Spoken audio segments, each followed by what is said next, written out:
اس میں جمع ہو جائیں گے۔ بہرحال حدیث کے اس جملے کا مفہوم یہ نہیں ہے کہ اس آگ کا لوگوں کو ہانکنا حشر کے بعد ہوگا۔ اگر زمین حشر سے مراد میدان حشر لیا جاتا تو یقیناً یہ مفہوم پیدا ہوتا اور اس پر اعتراض بھی واقع ہوتا، لیکن جب یہاں میدان حشر مراد ہی نہیں ہے تو پھر کوئی اعتراض بھی پیدا نہیں ہو سکتا۔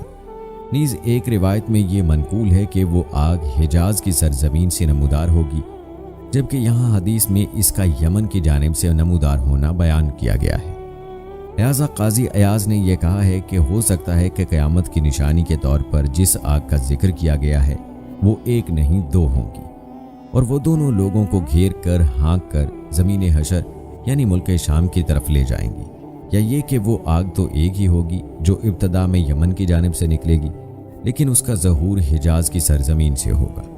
اس موقع پر اس بات کی وضاحت بھی ضروری ہے کہ اس سلسلے میں بخاری کی جو روایت ہے اس میں یہ فرمایا گیا ہے کہ قیامت کی علامتوں میں سب سے پہلی علامت وہ آگ ہوگی جو لوگوں کو مشرق کی طرف سے گھیر ہانک کر مغرب کی طرف لے جائے گی، جبکہ حقیقت میں وہ آگ سب سے آخری علامت ہوگی، جیسا کہ یہاں حدیث میں مذکور ترتیب سے بھی واضح ہوتا ہے۔